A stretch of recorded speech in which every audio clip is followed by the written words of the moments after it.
Hello, my dear friends, and welcome back to my channel. Welcome to the magic that is my office at work. We are probably going to be in this space when I review coffee because I've got a Starbucks around the corner and I can easily grab it and then come over and join you. Whereas when I'm at home, I usually just brew myself something in my home kitchen and don't go to Starbucks. And Starbucks is where you're gonna be getting most of these coffee reviews. So my channel is called Coffee and Candles. And honestly, you probably thought that it was just kind of a conceptual thing. I might be having coffee with you as I'm discussing candles, etc. And all of that is true. But actually my intention in creating this channel was to review both coffee and candles, although most of the reviews will probably be about candles.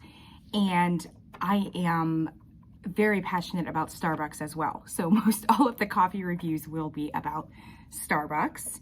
And I think that should be great for a large audience because honestly, almost everyone has a Starbucks around the corner.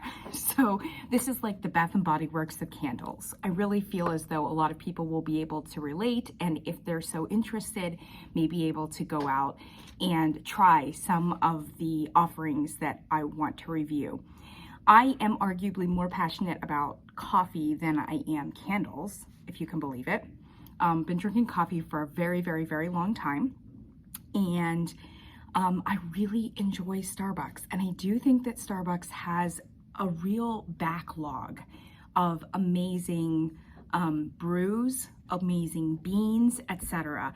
Unfortunately, when you go to Starbucks and you simply ask for a cup of coffee or whatever else, they're going to give you their lowest common denominator unless you are informed enough to ask for something else. So many of the evaluations that people have about Starbucks is a very kind of low range of Starbucks offerings without really scratching the surface of what it is that Starbucks can and will offer you if you ask. Just by way of an introduction, if you ask for a cup of coffee and they give you Pike's Place brew, that's what it's called, Pike's Place. So if you ask them, what brew is this?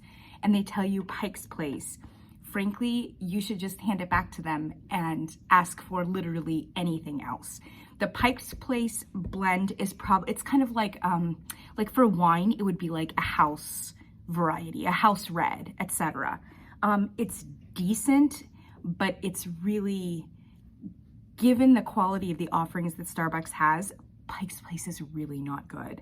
And frankly, the baristas, if they're being honest, will let their hair down and let you know that. 9 times out of 10, you're gonna get Pike's Place, unless you're informed enough to be like, what else are you brewing today? Give me something else. So all that in the way to say, most of the coffee reviews that I'm hoping to do on this channel are about that backlog of beans and brews that Starbucks does have on offer and does brew throughout the year. Just to give you a little bit more information and power about what it is that you might like that's a little bit different than just the generic fare. Today we have a fairly unusual review though, in that I am going to be talking about one of their limited offering flavored lattes, which also comes in the form of a Frappuccino and also as a special cold brew. And I'm not gonna lie to you, I am a black coffee girl. I prefer the purity of beans. And if the coffee is not good enough to just drink straight up, then I don't think it's that great of coffee, to be honest.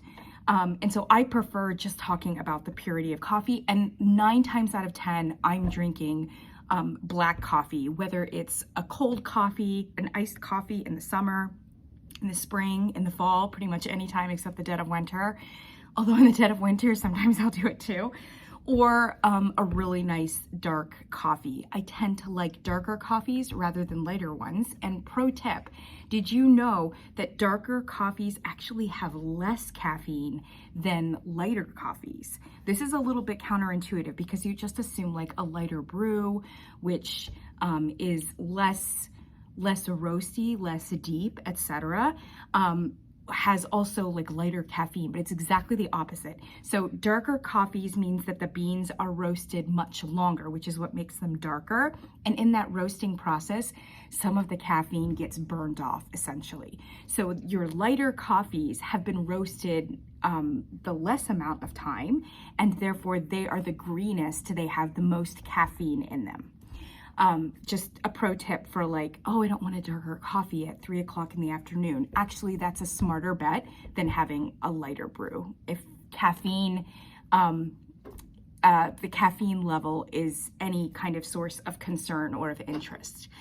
So I tend to lean darker, and I don't do the lattes, I don't do the frappuccinos, I don't do those kinds of things on a regular basis. I don't even do like cappuccinos or whatever.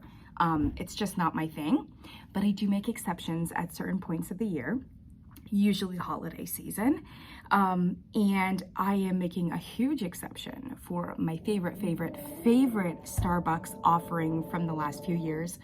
And that is the pistachio offerings that they have over the last 2 or 3 years begin to offer like January 1st through like February, March, something like that. I have been lobbying Starbucks for a pistachio offering for years and years and years, and I was not paid attention to. Can you believe it? The year before they did the pistachio for the first time, I want to say it was like maybe 2019, 2020. They tried for their holiday season a latte that was juniper. I want to say it was juniper and something else. I can't remember. And I liked it. It was an experiment, and it was definitely not for mass appeal. I mean, I took one sip of it and I'm like, I like this, but it is just way too sophisticated and subtle for everyone across the board, including myself. I think I was probably the only one who would have probably liked a latte like that, and I don't even drink lattes. So they really just kind of missed their whole like clientele on that, and it didn't come back. But what did come back the next year was pistachio, and they tried it for after the holiday season, right after the holiday season, rather than during the holiday season. I love all things pistachio, gelato. I mean, I even like the pistachio pudding, totally fine. I just love pistachio. Also hazelnut. I'm still waiting for Starbucks to do a good hazelnut situation. So I was so excited when pistachio finally came out as an offering. I think when they first offered it, it was in latte form. It may have just been latte. And then the next year after that, it became like latte frappuccino, which I have not actually tried. This year is the first year that they're offering triple threat, a latte, a frappuccino, and a special cold brew. And I love cold brew, so I've already tasted that, but today it's a late day, and I'm not gonna try a cold brew after like 1 o'clock in the afternoon. So I'm gonna revisit the latte. I had it a couple of years ago. So I was so not disappointed with this. The latte, so let me explain. A latte is basically, it's basic. It's milk and espresso, okay? And they're just kind of blended together. You can have any milk and any espresso. So this is a grande right here. And a grande tall is, of course, the lowest one, which is like a small. A grande is a medium, usually always the most cost efficient of all of them. And then the venti is the largest one. So in a grande, you get 2 espresso pools, and then you have like milk to fill up the rest of it, and it's mixed together. I'm not a huge milk person, so on the rare times when I do have a latte, I tend to substitute with soy milk, and I did with this one as well. It does add like 70 cents now. And the price on this baby rung up to like $7.30, which is like, I know it's extravagant. It's absurd. It's absurd. The lattes for Starbucks used to like be around the $5 range, and you kind of winced a little bit. And you're like, okay, it's a special treat. Like we're talking anywhere from $7 to $10 now just on a drink. Today, I'm like drinking this for breakfast and lunch. So I'm gonna say that $7 for brunch is pretty reasonable, but for many of you, that is not reasonable. I don't drink lattes every day, and a lot of people don't drink lattes every day. So this might just be like a once in a lifetime, once in a week, once in a month kind of treat. I was not disappointed because instead of going with like a really like cloying or generic pistachio pudding kind of taste, they instead went with like a super roasty, authentic pistachio. And it comes in the form of like a pasty sauce, basically, rather than like a syrup or something else, which is like probably less robust, less authentic, okay? So they've got a paste. For a latte like this is a grande latte. So the grande here has 2 shots of espresso. I put soy milk, and then it has 4 pumps of this syrup sauce stuff, which I actually think is a good amount for this kind of a grande. Usually I would really strongly recommend cutting your pumps of like mocha sauce or whatever it is, cutting it in half. But with this one, I think you can actually get away with not doctoring it a whole lot. 4 is good. You get a really robust pistachio taste. On the top, they're gonna foam it up a little bit and then sprinkle some, it's like a brown butter kind of sugary thing on top. It's like a topping. So your first sip is gonna be sweet because you're getting a lot of that foam and you're gonna get like the brown butter whatnot, which is pretty sweet. And the sauce syrup, the sauce, the pistachio sauce is fairly sweet, especially when you've got 4 pumps of it. But it's also roasty and kind of savory, salty at the same time. So it's like this fantastic sweet, salty combination. I have soy milk, and their soy milk is a little bit sweet, so it does add just a little bit more sweetness. I would say this is a sweet beverage, no question, but it's not like achingly sweet like many of their other lattes and other combinations and offerings are. So fantastic. You're gonna get the pistachio, and the pistachio just marries really well with the coffee beans. You've got beans and you've got nuts. And of course, coffee and hazelnut is a classic combination that goes together so incredibly well. I think what this shows us is that pistachio and coffee go together extraordinarily well as well, for many of the same reasons. Pistachio nut, of course, is that little green nut. Pistachios, especially when they're not roasted and salted, tend to have like a little bit of a sweet aftertaste. And so that's gonna lend a little bit of sweetness in a way that like hazelnut wouldn't necessarily unless it was caramelized. I am so happy with this latte. And for those of you who don't often indulge in the more sugary coffees for Starbucks, this is one to definitely try out, because it is a sweetness I think that you're gonna be able to handle, and it's a sophisticated, roasty, nutty sweetness that I think you're gonna find really attractive. The cold brew, which I also tried last week, is fantastic. I'm a huge fan of the cold brews, and I tend to drink it black. The cold brew is literally what it has been brewed cold, i.e. it's water that has been sitting in coffee beans for I think 48 hours, something like that. Just regular temperature water, not like hot brewed. So it's cold water that has been sitting for 48 hours in coffee beans, and it is like triple brewed. So that's like it's a triple strength concentrate that you have, baristas have. And then they cut it with water to make it drinkable. And although I've noticed that what I call the Outer Banks of Starbucks are like your locations that are in Targets or grocery stores. They're not trained as well by Starbucks people. I have gone into one of those Targets, Starbucks, and asked for a cold brew, and they have like not sliced it with water, very obviously, because they didn't know to do that. So it just gave me like cold brew concentrate. I like 2 or 3 sips of that, you will be up for 48 hours. No joke, no joke.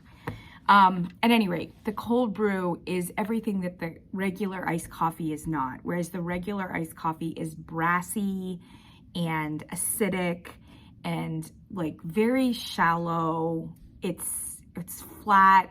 It's not complex. It's really not good, period, end of story. Cold brew is everything that that is not. So if like dark chocolate could be a coffee, that's what cold brew is. It is smooth. It's not acidic. It's dark. It's cocoa-like, a little caramely. It's just absolutely fantastic. So cold brew on its own is great.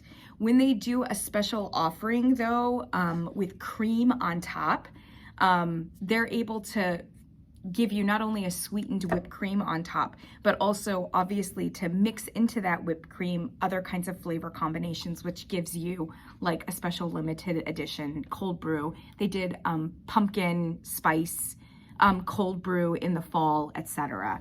So they're just mixing the sauce, the pistachio sauce, in with the cold cream and putting that on top.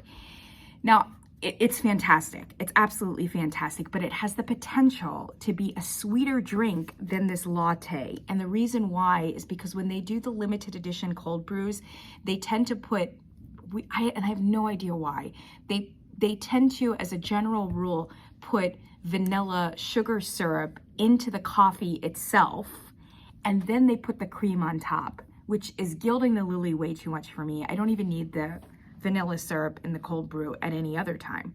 So if you are trying the cold brew and you're a little bit sugar adverse, for sure tell them no vanilla syrup in the coffee itself. You're gonna get a ton of sweetness from that sweetened cold cream with the pistachio, and I think they put the brown butter sugar on top too. It's fantastic, but it will, as you get to like the cold brew, it will slice some of that sweetness so that net, the sweetness of that cold brew will be the same as like the latte, essentially. Both I super highly recommend. Go out and get them. They should be here for January and probably February as well. And they've come back for 3 years, which means that everybody likes them, and I'm so happy. It's mass appeal enough that it's come back now every January. It must be a really big seller for them, and we want to keep it that way because I want to see this in January, no question. Thank you so much for joining me. Check out your local Starbucks. Get yourself something, you know, treat yourself in January. I know it's a lot of letdown from the holidays. This will help. And look forward to some more coffee brew reviews for Starbucks going forward on this channel. Spoiler alert, I have heard in the grapevine, the rumor grapevine, that Starbucks is just about to make some serious innovations in terms of coffee brewing technology that will make it possible for you to much more easily request any brew that you want, and it will be given to you on demand. They are going to have the technology to be able to do that very soon, which will make it so much easier for me to recommend a backlog of amazing coffee brews and beans that you need to try. Have a beautiful and lovely day, and I will see you next time.